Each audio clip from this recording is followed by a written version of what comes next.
What you see here is my very first ShopBot Desktop, and it was a real eye-opener for me because it's the first time I was able to transfer my designs from digital to physical, and that taught me the other half of the designing process that I didn't have before. I used to sell files through CNC King all around the world with people with these kinds of machines, but I never actually cut my own stuff. I just got feedback from them saying, yes, this design works, or no, it doesn't. Update this part here, and so forth. So when I got this, it was actually kind of scary because I actually had something moving in front of me.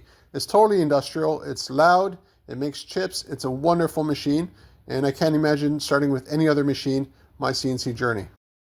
After I started hitting limitations with my ShopBot Desktop, the biggest one is the size of the actual desktop. Going to a 5x10 machine was a huge eye-opener for me because now I didn't need to tile projects through the machine. I could cut them all in one shot here. And it was just amazing what I could do. I could flatten wood, I could make much larger projects that I couldn't beforehand, and it also moved a lot faster. Everything was just scaled up tremendously from the ShopBot Desktop. That being said, I still use the ShopBot Desktop to this day. This machine here, I bought it used, and I sold it for basically the same price that I paid it for. So essentially, it was a totally free machine for me to learn how to make things at a larger scale in my shop. The reason why I upgraded to a Thermwood was because I got into the banking business, making the small banks. And I needed a machine that would be a lot faster with a tool changer.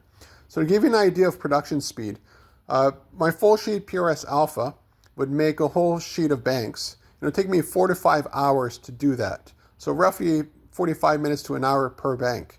And with this one here, I could do the whole job in about an hour.